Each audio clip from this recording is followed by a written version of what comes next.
What is up, guys? Welcome to another video. That Geeky guy here, and today we'll be looking at a post-ban Briar deck.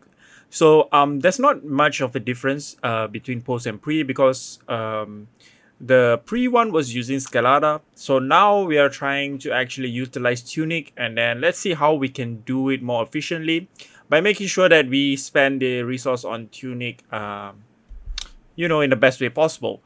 So the equipments are pretty standard. So you want to go now Rune Brutes against other arcane users, so like Viserai and stuff. Other than that, Rosetta, Skull Cap, Tunic, Grasp, and Scalers are pretty standard. And then we're gonna jump into the deck list itself. So Bramble Spark, 3 copies.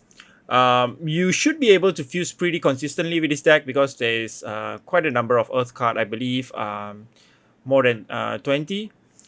So we have some blue burgeonings and then two red burgeonings and then 3 blues. So these are supposed to actually replace blue Autumn's Touch. So since blue Autumn's Touch is going to get banned due to Star Wars using it excessively, and it's also quite efficient for them, so it's going to get banned. So there are a few alternatives. You're going to see some other Earth cards here. So 3 copies of blue burgeonings, Channel Mount Heroic, 3 copies, 3 CNCs, and 3 E-Strikes. Next, we are looking at Exude Confidence, 3 copy. So don't worry about the list. I'm going to go into sideboarding in a bit, and I'm going to show you how this deck actually works. I mean, basically explain how this deck works. Next, we are looking at Nimble Strike. Nimble Strike, 1 copy of this because we do play 3 copies of Nimbleism. So Nimble Strike is just to have that natural go again once all the Nimbleisms are in the discard pile. So it's actually viable to use your Nimbleism to block.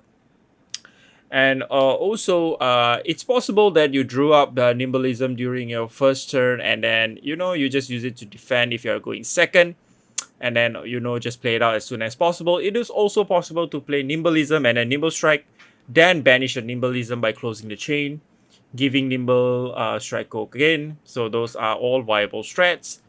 Next, we are looking at Life for a Life. So Life for a Life basically has go again if you have lesser life than your opponent. So you want to play around that because there are also 3 copies of Scar for a Scar. You can see right here. So we have 3 copies of those.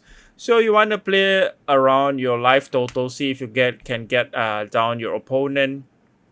I mean, lower life than your opponent, even by 1. So you want to do some calculation over there. Try not to use your armor unless really, really necessary. Your Grasp and your Skull Cap.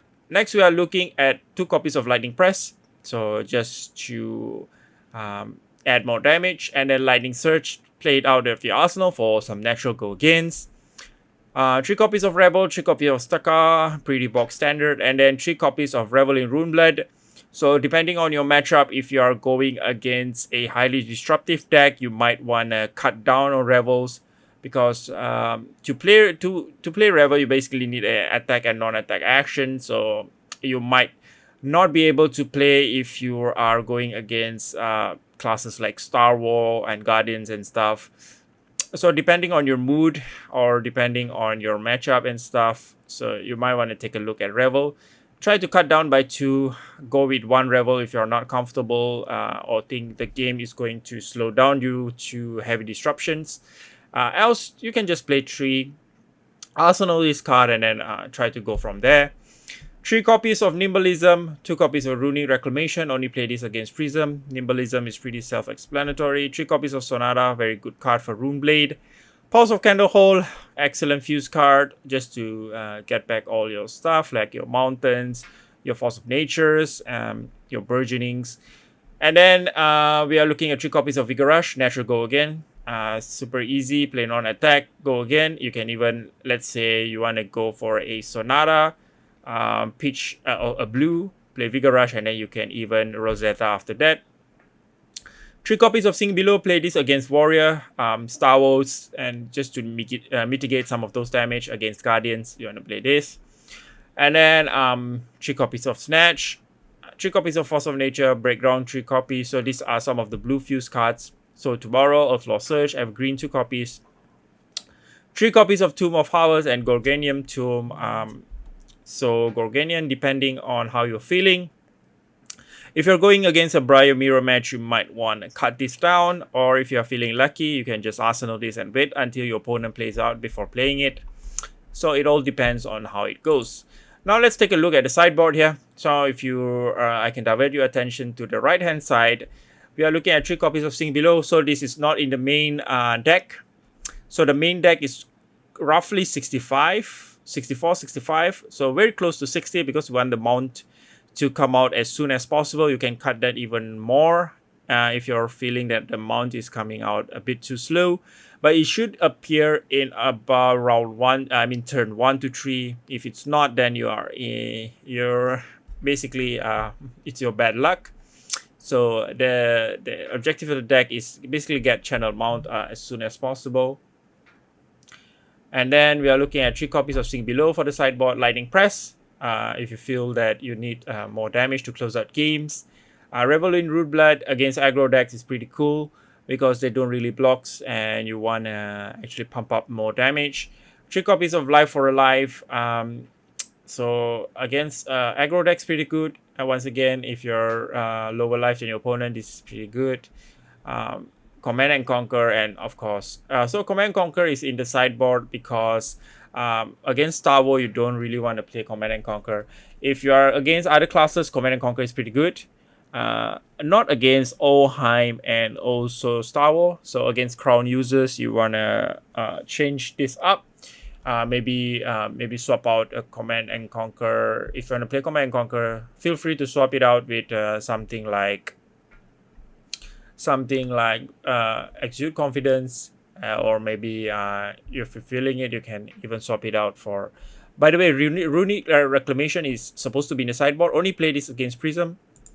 I'm gonna add this in so you guys can actually have the latest list.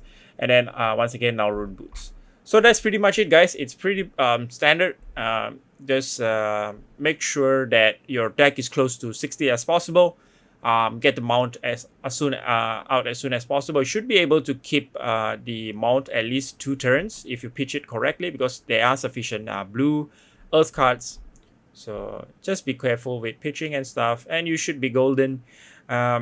This deck struggles against decks like, of course, Star Wars, Lexi, but with Awakening now gone for Star Wars, you might have a better time with Briar. I believe aggro decks are coming back because of less disruption and less. I bet since Awakening is not around, aggro decks will have a better time. Let's put it that way. So that's pretty much it, guys. Thanks for watching, and do like, subscribe. I still have the giveaway going on. So I'm gonna leave the link to the video on giveaways. So I'm giving out a Herald promos. I'm gonna announce the winners pretty soon. Possibly in another 2 or 3 days, just to give people the chance to actually leave their comments in the video. Just follow the steps and you should be good. See you guys in the next one. Bye.